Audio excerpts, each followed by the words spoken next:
Good morning, and welcome to the Atoms for Climate Pavilion. If everyone could cease their conversations, thank you. I'm Jennifer Gordon, and I'm the director of the Atlantic Council's Nuclear Energy Policy Initiative, and I'm so delighted to be here and want to thank the IAEA and NEI. And I'm also delighted to introduce our panelists today, Alan Simpson, who is Chief Technologist of Equilibrion, Amy Roma, Partner and Global Energy Practice Leader at Hogan Lovells, and Claire Broadbent, Head of Sustainability at the World Steel Association. And for our topic today, which is looking at the role of nuclear energy in decarbonizing hard-to-abate sectors, so going beyond the power sector, I think it's difficult to imagine three better panelists to address this topic than the speakers that we have. So very excited for this conversation. Alan, I'd like to start with you. Please give us a bit of an overview of the work that you're doing. Absolutely. Well, thank you very much for the opportunity to come and speak today. As I said before, I'm Alan Simpson from Equilibrion. Equilibrion, we're perhaps unique, definitely in the UK, and we think globally, in the fact that we're a startup organisation that is focused on how we connect nuclear energy to all those hard-to-abate sectors. We are technology agnostic for the nuclear energy and just really focused on what technologies we need to bring together and what industries we need to bring together to make it possible for the hard-to-abate challenge to be delivered. So we're just over a year old, and we focus on a variety of different projects, looking at how we bring different sectors into this topic. So I've had a number of years of experience working on particularly nuclear-enabled hydrogen and how we use nuclear's heat and electricity to provide low-carbon hydrogen, synthetic fuels or heat to industrial processes. I think perhaps a good starting point is an example of the sort of project that we bring together to make this achievable, and that's a project that we're working on called EQ Flight. And that is our technology system to connect any type of nuclear power plant around the world into the production of some of the lowest carbon, lowest cost synthetic fuel for aviation that exists. We've done the early work on this, we've done the concept studies, and we've got the figure using biomass sources or renewable sources for the same out of the park. And it focuses on a sector that has a real challenge in decarbonisation. Aviation has a social acceptance challenge, and it needs to prove its ability to deliver on some quite ambitious aims that have been set by the global aviation industry. Global aviation industry has committed to net zero by 2050. And one of the major ways that they plan to achieve this is through the adoption of synthetic fuels. Synthetic fuels using either biomass or renewable or nuclear energy to provide the fuel for the planes. It's a market that IATA estimates to be in the region of 440 billion litres of fuel a year needs to be produced. That translates to thousands of nuclear reactors when you do the calculations backwards, by the way. And there are very few other options. And so the aviation industry is starting to come through and go, how are we going to source the energy for decarbonising our sector? And that's what Equilibrion is here to do, to develop the technologies that can connect that together and connect through to nuclear to mean that a nuclear plant can be built on the basis of providing constant heat and electricity to an off-taker, and it can provide the commitment, the long-term future commitment that gives the confidence to go and build that nuclear plant. And that is true across other sectors as well. So we look at how you might use hydrogen production alongside flexible electricity production to, again, give a constant energy demand to the nuclear reactor, but flex to respond to renewables on a high renewables grid, or to respond to increasing demand for hydrogen for industry through a hydrogen distribution network. And so that's Equilibrium. That's what we do, is focus on developing these projects and working with both end-use sectors and the nuclear sector to connect together and deliver on that hard-to-abate challenge.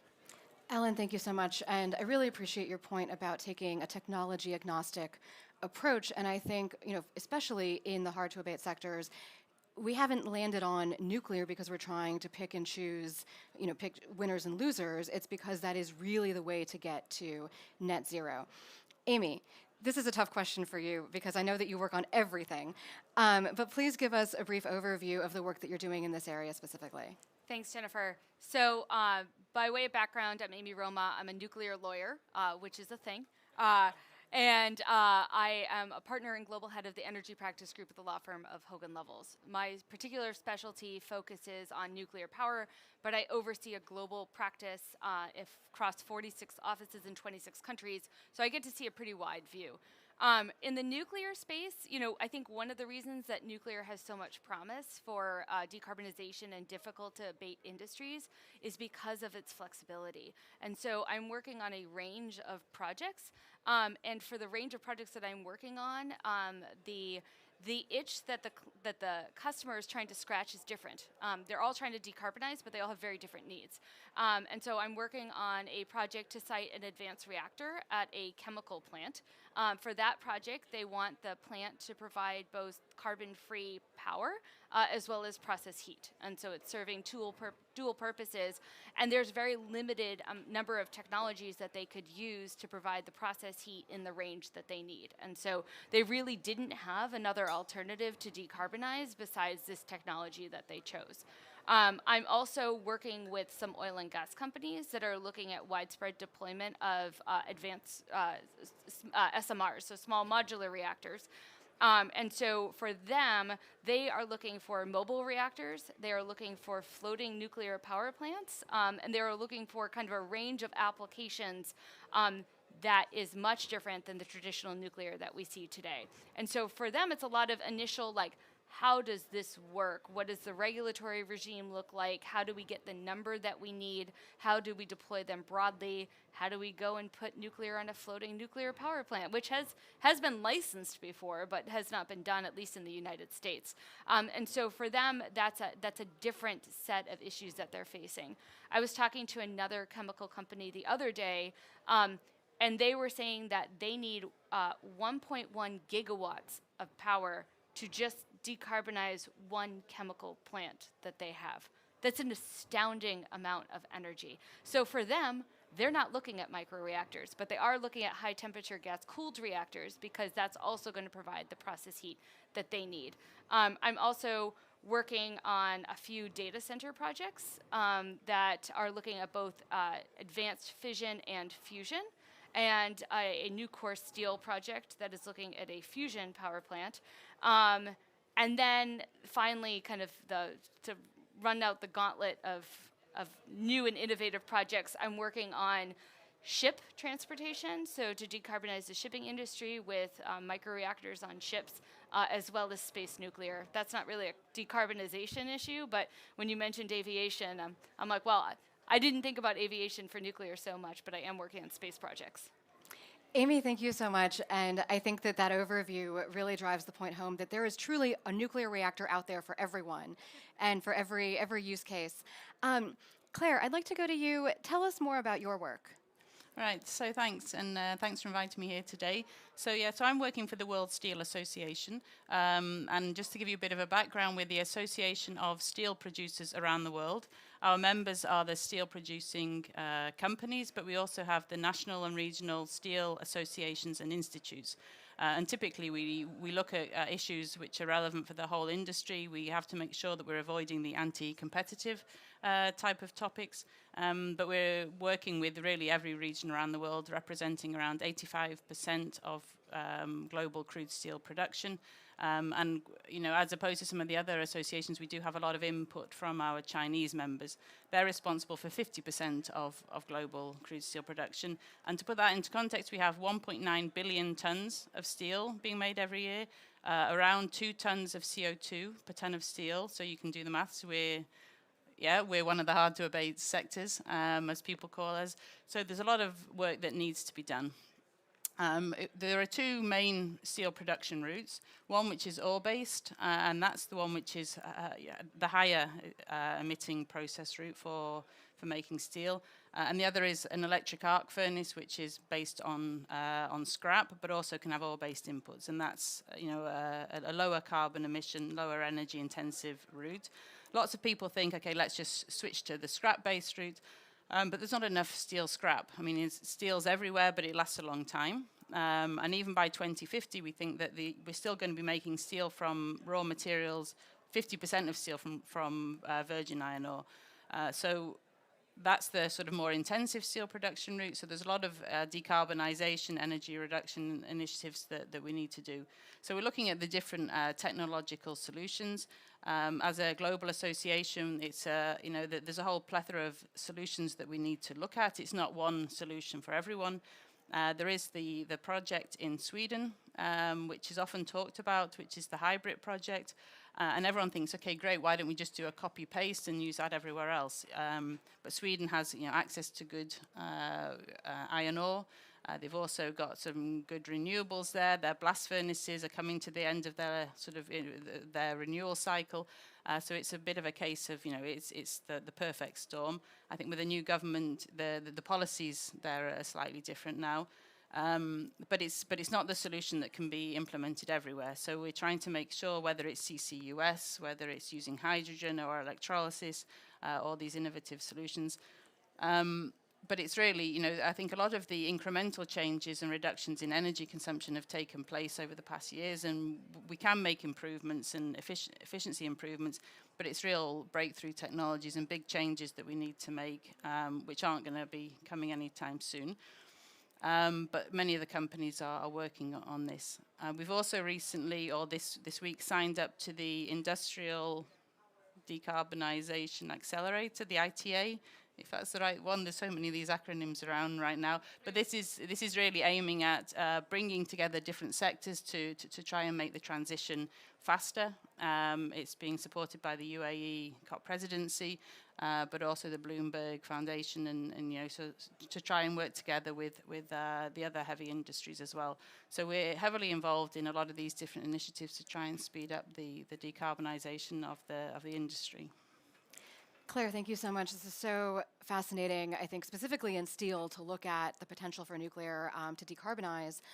And I think, as we look at nuclear beyond the power sector, which I don't mean to discount at all, nuclear's role in the power sector is absolutely crucial.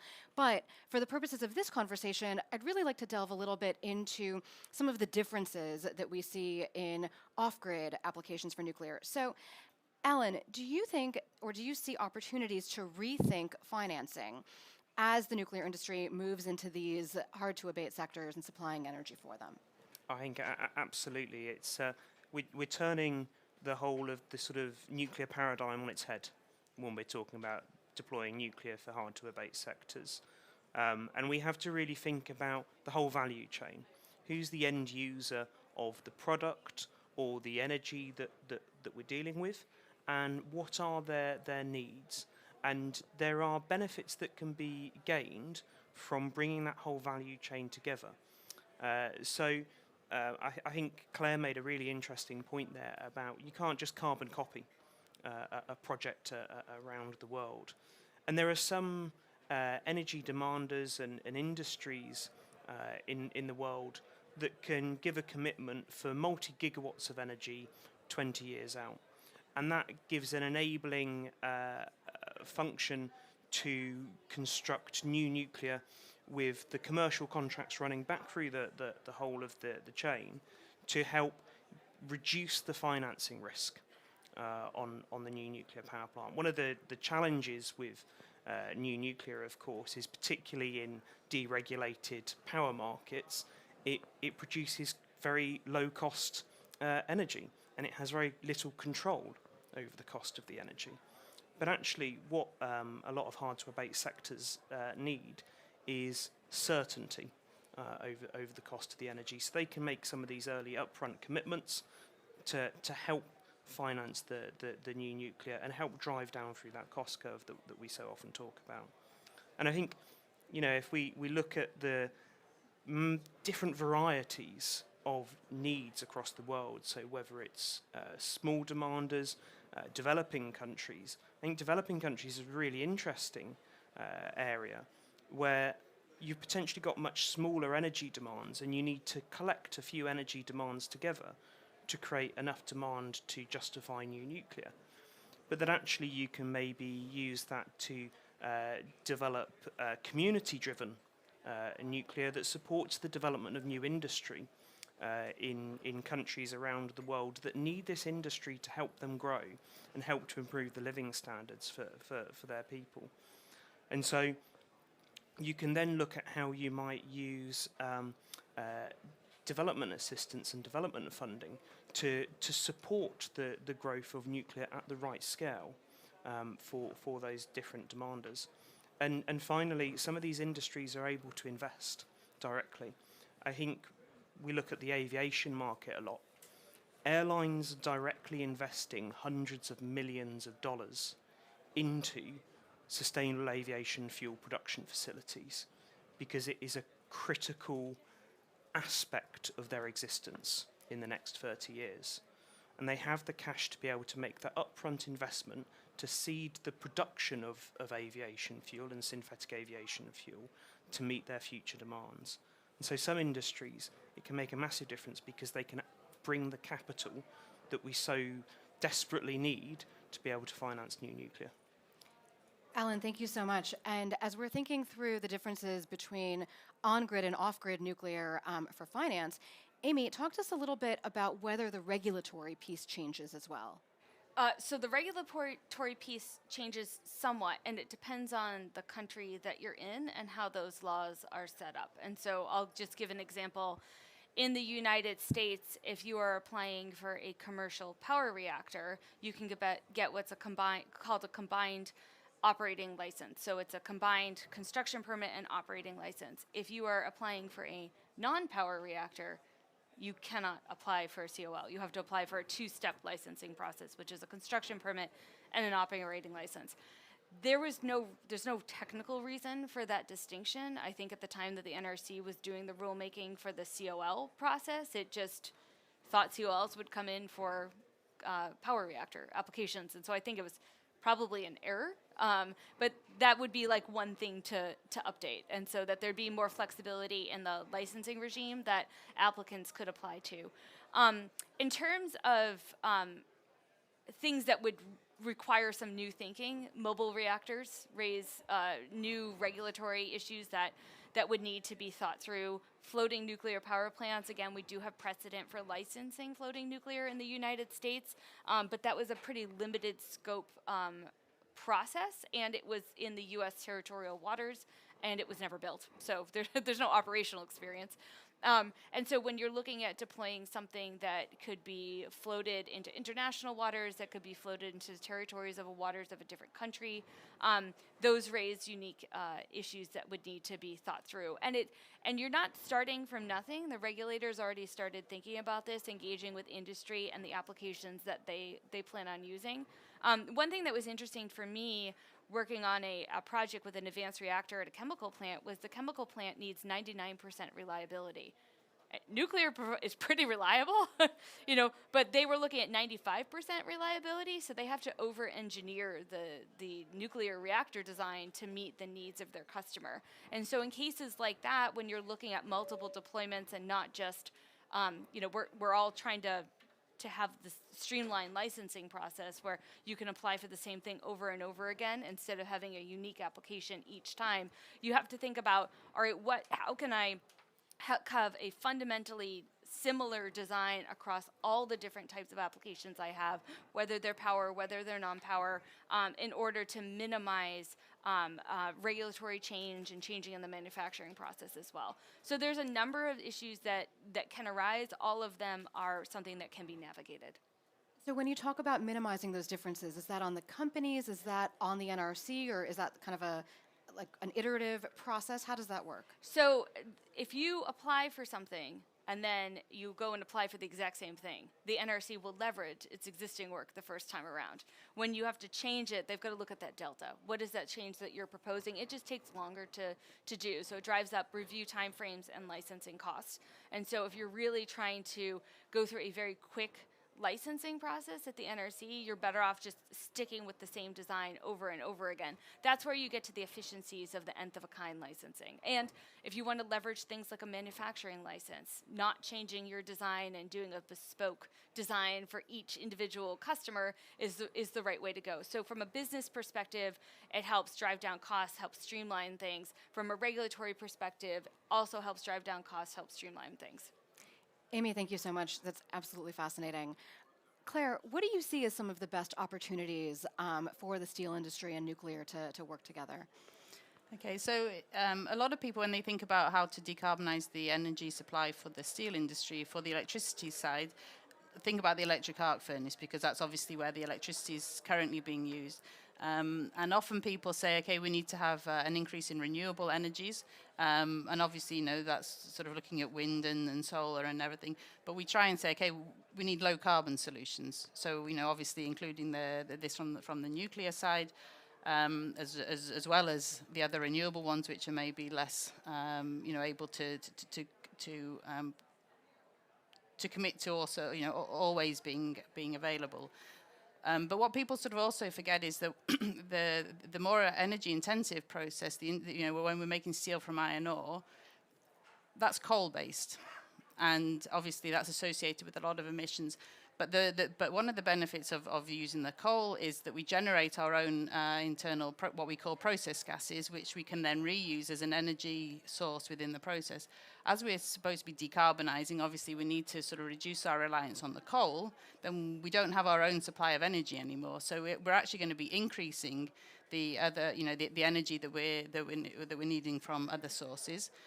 So this is, you know, obviously not a great thing, but it's why we have an even more increased reliance on these low carbon energy solutions. So we won't have that self-generated energy. You know, and also in the downstream processing, now we're using natural gas as well and other sorts of fuels. So there is going to be an increase. One of the solutions for decarbonizing is also hydrogen. How's the hydrogen made? Electrolysis. Also in the CCUS, you know, you can talk about these things, and people sort of see it as being, well, let's just capture all the carbon, but you need the energy associated with all of these different systems. You've got all the energy losses going through. So I think that, you know, we're not really in a position to be choosing and saying, here, we're only going to focus on one type of supply of energy. We really need all the different solutions that are available. Nuclear, obviously, is also, you know, a very viable solution for different steel companies. We've heard of the Nucor example. We know that there's lots of companies signing up with, you know, on individual basis with the different companies. And I think it's, you know, it's a vital solution for the industry to be able to decarbonize. Yeah, so we're very much looking forward to sort of seeing this increase. Thank you so much, Claire. It almost sounds like we're moving into the circular economy, circular carbon economy territory with this. Does that feel right? Like an accurate assessment? In terms of the kind of the idea that you would reuse the carbon, that it would be put forward, you know, again. Yeah, and well, I mean, because that's what we're currently doing with the processes. But as we're sort of, you know, trying to get rid of the carbon, I mean, you need to have carbon within steel, right? Mm-hmm. So you can't get rid of it totally. But it's just finding these sort of new solutions, these breakthrough technologies, and the different solutions that we can have to reduce our emissions quite significantly from the 2 tons of CO2 we have per ton of steel. Wonderful. I mean, it just seems like such a fantastic opportunity to really, I think, make a difference in getting to net zero. And I want to turn from the opportunities a little bit and talk a little bit about some of the challenges. Ellen, what do you see as some of the biggest challenges as we try to move nuclear off-grid? I think there's a large variety of challenges. I think one of the biggest challenges is actually building that engagement with those end-use sectors. At the moment, the nuclear sector is very sort of focused and tunnel vision around power and building nuclear for power, and not realising that using nuclear for other aspects can actually have benefits back on the justification and the build out of nuclear, and opening ourselves up to the full spectrum of energy demands overall increases the demand for nuclear and the interest for nuclear. And that requires feet on the ground, speaking to the different sectors, speaking to airlines, the steel industry, to future hydrogen demanders, to understand their needs and bring that together and bring the value chains together. But I think also something Amy said was quite pertinent is the reliability aspect. And we need to make sure we're thinking about how we bring the systems together that deliver that reliability. So, for example, if a plant requires 99% reliability, are we perhaps going to have a system that is semi-grid connected?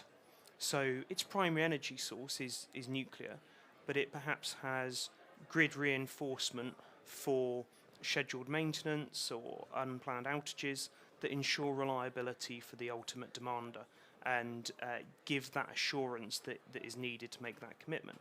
Or perhaps we need to go for multiple smaller reactors to be able to schedule bringing those offline at different times.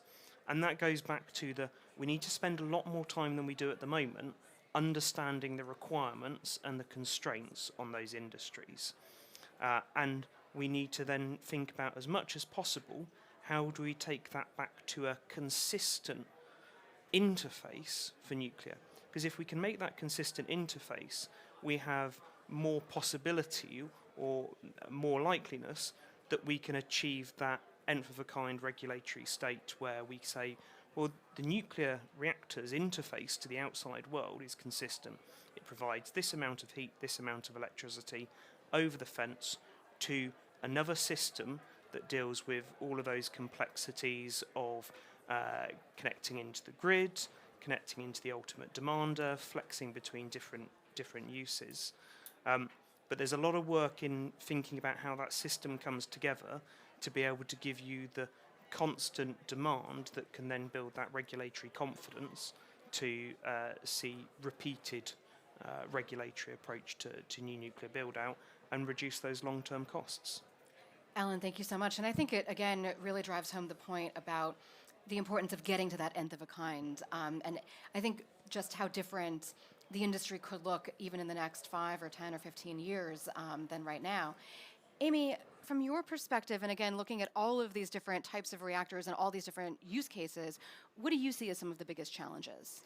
So when I am oftentimes talking to companies, I refer to the nuclear reactor as the box because everybody has such different applications, and a lot of these companies have never been involved in nuclear before, and so they're trying to figure out, well, how does this interact with my plant? Where do I put it? How do I need to think about it? And so I'm like, all right, here's your box. Okay, you want to put it in a chemical plant. Let's think about what the nuclear part of it is, which is the part the regulator has to come in and oversee. You're going to rely on an outside vendor who's going to come in and supply that.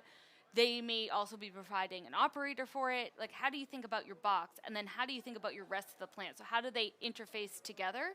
How do you need that to work for your plant to work? What are your needs to work?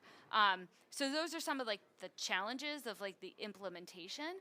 Other times it's, okay, well, you're the oil and gas industry and you have like the Permian Basin. And how do you move the technology to where you need it, and how do you streamline the licensing reviews, particularly for things like microreactors that have, smaller boxes, much more contained box? How do you interact with the regulator to help streamline that process? So again, you're using a manufacturing license process, but then you have to go and apply for a site-specific license. What is your site? How do we need to start thinking about this, defining this? Can we figure out like a plant parameter envelope so that we don't need to reevaluate safety or environmental impacts, because you can show that there's really no environmental impact, so we can help streamline that licensing. And so a lot of the challenges are, how do we deploy it so that it can work with the different range of technologies that it needs to work with? How do we deploy it so that it's a streamlined process? So again, we're being able to leverage our existing review and we're not redesigning it over and over. But then also, how do we get the regulator to a point that it can dovetail nicely in with what the intended use and applications are, commensurate with the type of risk that the facility would introduce. And so you can't really get to that phase until you get to nth of a kind. We've never gotten to nth of a kind. We have no idea what that looks like. We have this dream vision in our head of what it will be, but we need to get there in order to know how we can make this work. But you need to lay the foundation now. People aren't going to go and invest in a first-of-a-kind facility over and over and over again. They want to know if they're making that investment, that they can leverage it, and there's an economy of scale that they're going to get that really makes the business case make sense. Amy, thank you so much. Absolutely fascinating. And I want to go to the other side of the coin, which is, of course, the customer for nuclear energy. Claire, what do your member companies tell you are their challenges, and what do you need from the nuclear industry? Yeah. Okay, so I think that one of the main things, which from our side is the perception of using nuclear, and whether it's, often it's not classified as an environmental solution or a green solution or a good solution, and there's the sort of, and the political side behind that. We have quite a number of members from Japan, so obviously the incident which happened in Japan a number of years ago was, for them a huge issue, and it sort of then had a repercussions on the rest of the industry. So I think that's, and the perception, whether it's accurate or not, you're obviously the experts in the safety side, but this is how it's perceived. And, people being worried about the risk, about the safety aspects behind it. So I think, if it's in a well-regulated environment, then obviously that's quite key.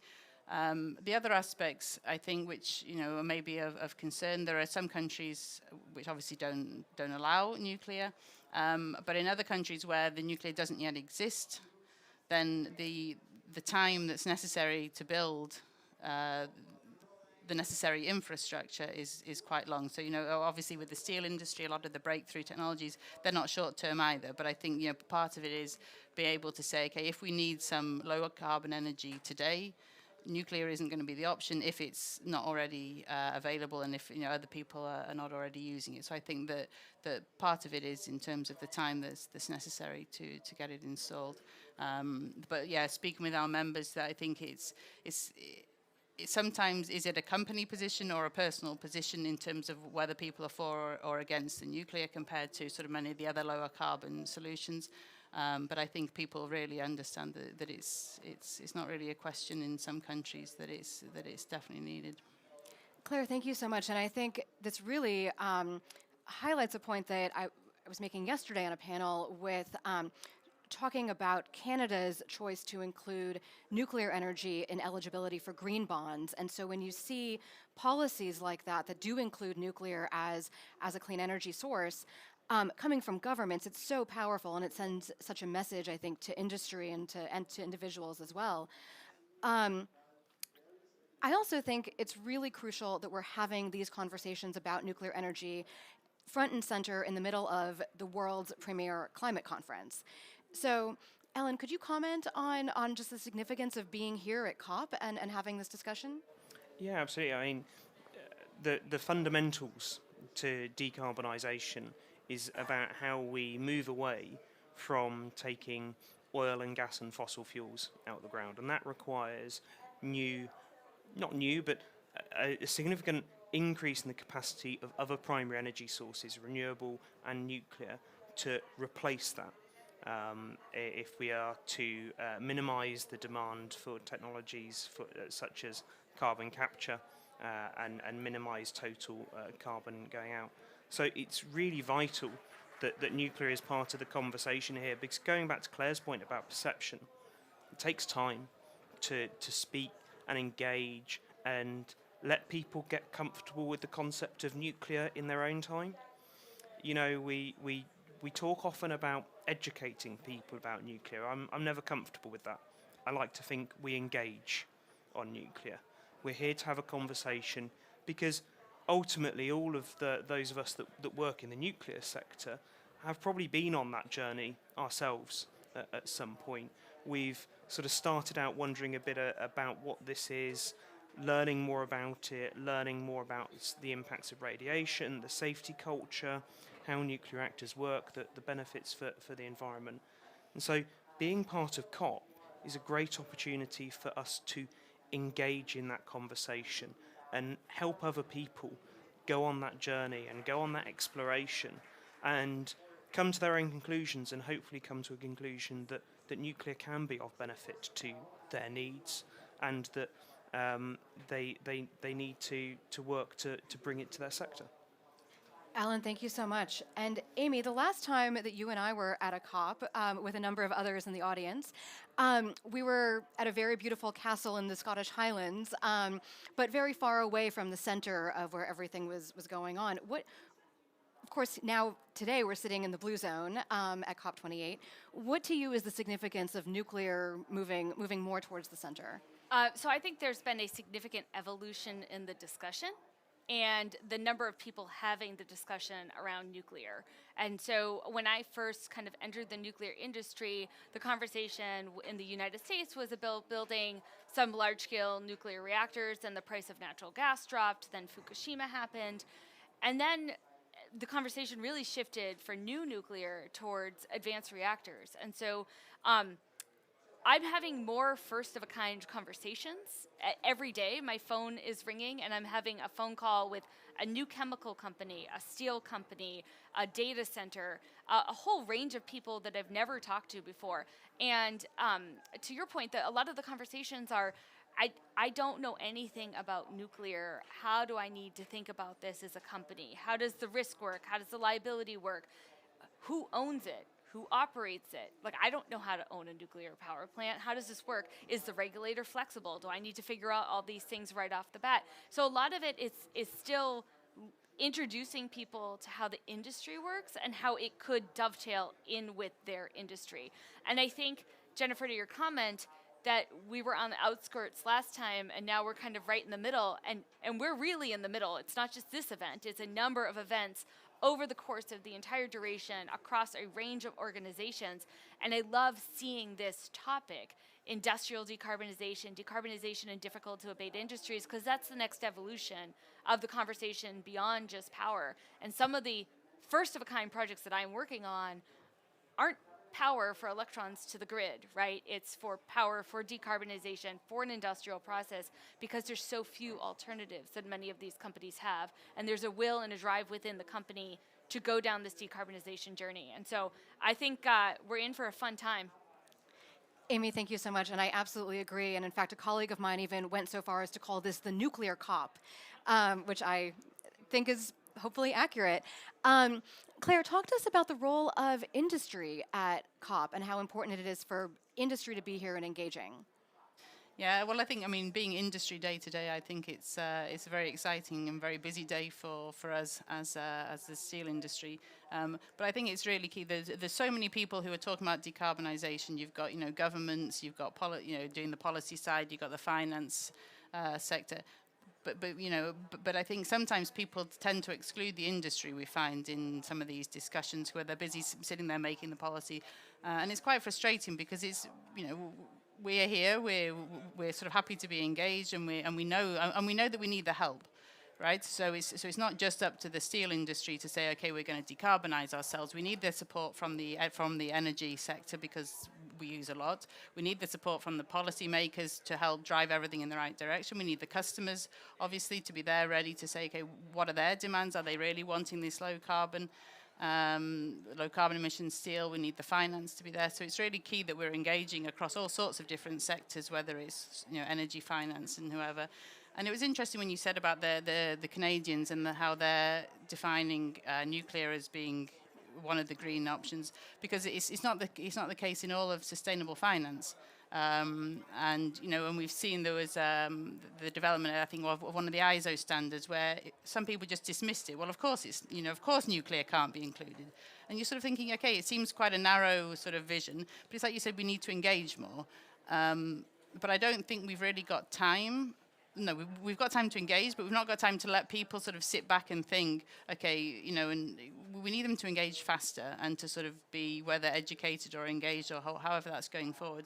Because otherwise, we've maybe some people think we've run out of time in the whole decarbonisation debate, and I think that we need to just I don't know, poke people a bit harder and throughout all of the different sectors to help, we're all moving together, and it shouldn't just be about, well, I'm better than you or whatever. It's about, industry and energy and policy and everybody moving together at the same time. Well, Claire, I absolutely agree, and I think it's a wonderful call to action that we have to act now and act together. And with that, I believe we're out of time just for this panel. Not out of time for climate change, but please join me, everyone, in thanking our panelists.